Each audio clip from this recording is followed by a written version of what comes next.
தரணி வாழ் தமிழர்களின் இதய ஒலி தமிழன் 24.com. செம்மணி புதைகுழி தொடர்பில் நீதி நிலைநாட்டப்படும், நீதி அமைச்சர் உறுதி. இளம்பெண் வைத்தியரின் மர்மமான மரணம், ஏமாற்றப்பட்ட பல பெண்கள், காதலன் தொடர்பில் வெளியான தகவல்.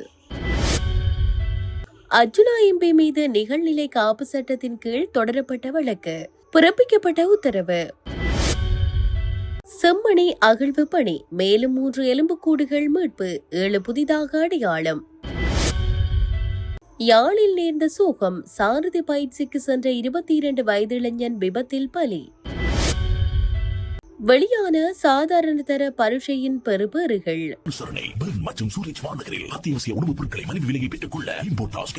தொடர்பென விரிவான செய்திகள். செம்மணி மனித புதைகுழி அகழ்வு பணிக்கு தேவையான நிதியினை எமது அரசாங்கம் ஒதுக்கியுள்ளது. அகழ்வின் பின்னரான அடுத்த கட்ட நடவடிக்கைகளுக்கும் நிதிகளை வழங்க தயாராக உள்ளோம். புதைகுழி தொடர்பிலான நீதியான விசாரணைகளை முன்னெடுக்க அரசாங்கம் ஆதரவாக இருக்கும் என நீதி அமைச்சர் ஹர்ஷன் நாணேக்கார தெரிவித்துள்ளார்.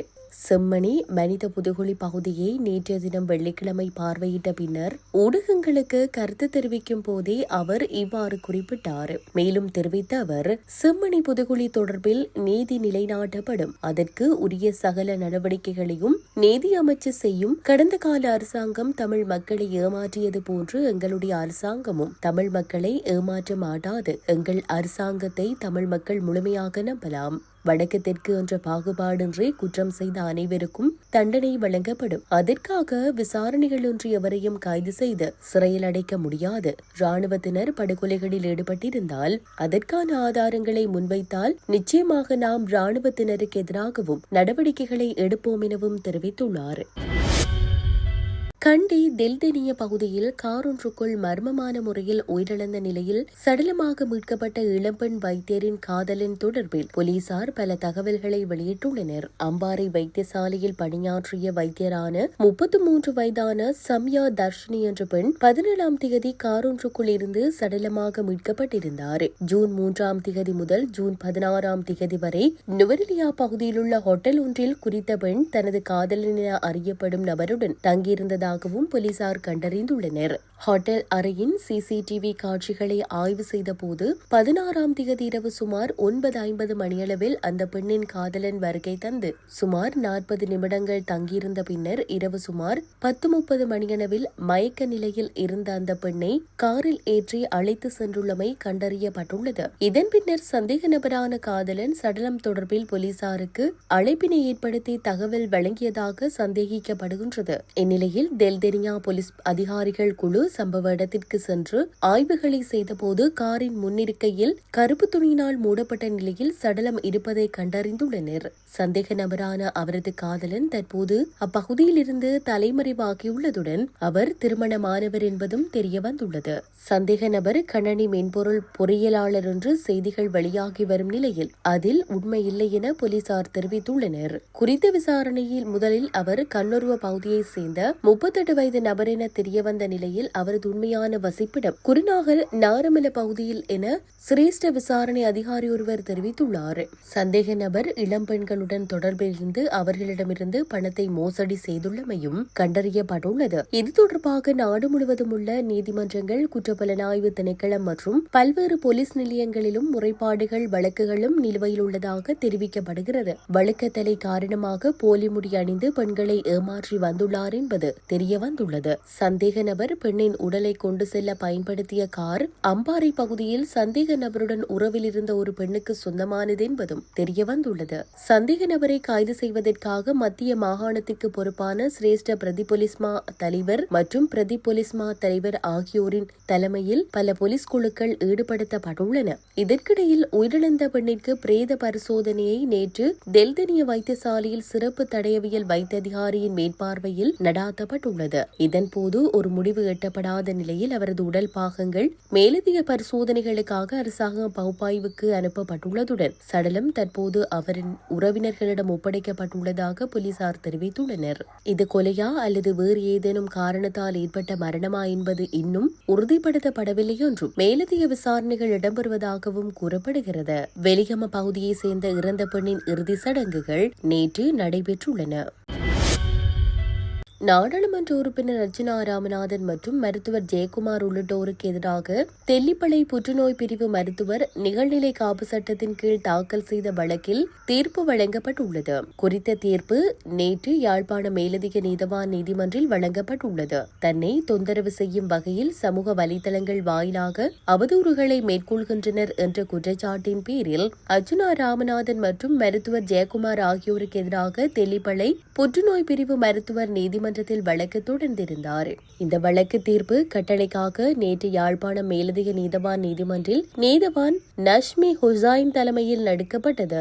இதன்போது முதலாவது எதிர்த்தரப்பு வாதியான மருத்துவர் ஜெயக்குமார் பேசிய கருத்துக்கள் தவறானவை அல்ல என நீதிமன்றம் நம்புவதாக கருதி அவர் வழக்கிலிருந்து முழுமையாக விடுவிக்கப்பட்டார். இரண்டாவது எதிர்ப்புவாதியான அர்ச்சுனா தரப்பில் முன்னிலையான சட்டத்திரணி அவர் ஒரு நாடாளுமன்ற உறுப்பினர் என்பதால் அவருக்கு பேச்சு சுதந்திரம் உள்ளதென விளக்கமளித்திருந்தாலும் அதனை வன்மையாக நிராகரித்த நீதவான் நாட்டின் நாடாளுமன்ற உறுப்பினராக இருந்தாலும் சாதாரண குடிமகனாக இருந்தாலும் பேச்சு சுதந்திரத்திற்கென்று ஒரு வரையறுக்கப்பட்ட எல்லை உண்டு என சுட்டிக்காட்டினார். எந்தவித முறையான சான்றுகளுமின்றி ஒரு மருத்துவ அதிகாரியின் தனிப்பட்ட வாழ்க்கை குறித்தோ அல்லது அவர் ஊழல் புரிந்தார் என்றோ அவதூறு பரப்ப யாருக்கும் உரிமையில்லை எனவும் தெரிவித்துள்ளார். இந்த நிலையில் பாதிக்கப்பட்ட பெண் மருத்துவருக்கு எதிராக இனி எவ்விதமான அவதூறு மற்றும் போலி பரப்புரைகளையும் சமூக ஊடகங்களில் அல்லது வெளியிலோ முன்னெடுக்க கூடாது என தெரிவிக்கப்பட்டுள்ளது. அத்தோடு பாதிக்கப்பட்ட பெண் மருத்துவருக்கு எதிராக இதுவரை வெளியிடப்பட்ட அனைத்து அவதூறான மற்றும் போலி பிரச்சார காணொளிகளையும் உடனடியாக நீக்க வேண்டும் என்றும் நீதவான் கட்டளையிட்டார். குறித்த வழக்கில் வழக்கு தொடர் சார்பில் சிரேஷ்ட சட்டத்தரணி லக்ஷான் டயஸின் வழிகாட்டலில் சட்டத்தரணி கனகலிங்கம் கிஷோபனாவும் அர்ச்சுனா ராமநாதன் சார்பில் சட்டத்தரணி கௌசல்யா நரேந்திரனும் முன்னிலையாகினர். இதேவேளை புதிதாக நடைமுறைப்படுத்தப்பட்ட 2024 ஆண்டின் 9ஆம் இலக்க நிகழ்நிலை காப்பு சட்டத்தின் கீழ் இலங்கையில் தீர்ப்பளிக்கப்பட்ட இரண்டாவது விசேட வழக்கு இதுவாகும் என்பது குறிப்பிடத்தக்கது.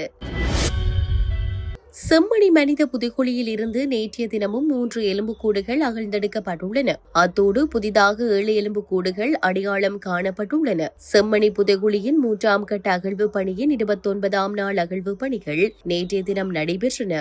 இதன் அடிப்படையில் இதுவரையிலான அகழ்வு பணிகளின் போது 394 எலும்புக்கூடுகள் அடையாளம் காணப்பட்டுள்ள நிலையில் அவற்றில் 370 எலும்புக்கூடுகள் அகழ்ந்தெடுக்கப்பட்டுள்ளன. நீதியமைச்சர் உள்ளிட்ட விசேட குழுவினர் மற்றும் காணாமல் ஆக்கப்பட்டவர்கள் அலுவலகத்தின் ஆணையாளர் உள்ளிட்ட குழுவினரும் புதைகுழி அகழ்வு பணிகளை பார்வையிட்டமை குறிப்பிடத்தக்கது.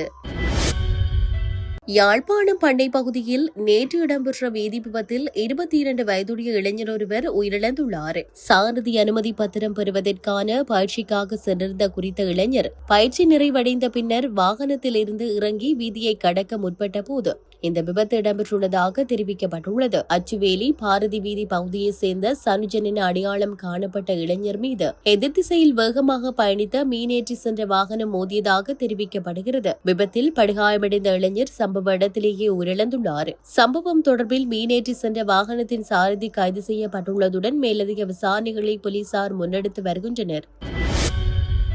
2025-2026 ஆண்டிற்கான கல்வி பொதுத்தராதர சாதாரண தர பரீட்சைகள் பெறுபேறுகள் வெளியிடப்பட்டுள்ளன. குறித்த பரீட்சை கடந்த 2026 ஆண்டு பிப்ரவரி 17 முதல் 26 வரை நாடளாவிய ரீதியில் நடைபெற்றது. இந்த பரீட்சைக்கு மொத்தமாக 4,51,463 பரீட்சார்த்திகள் தோற்றியிருந்தனர் என பரீட்சைகள் திணைக்களம் தெரிவித்துள்ளது.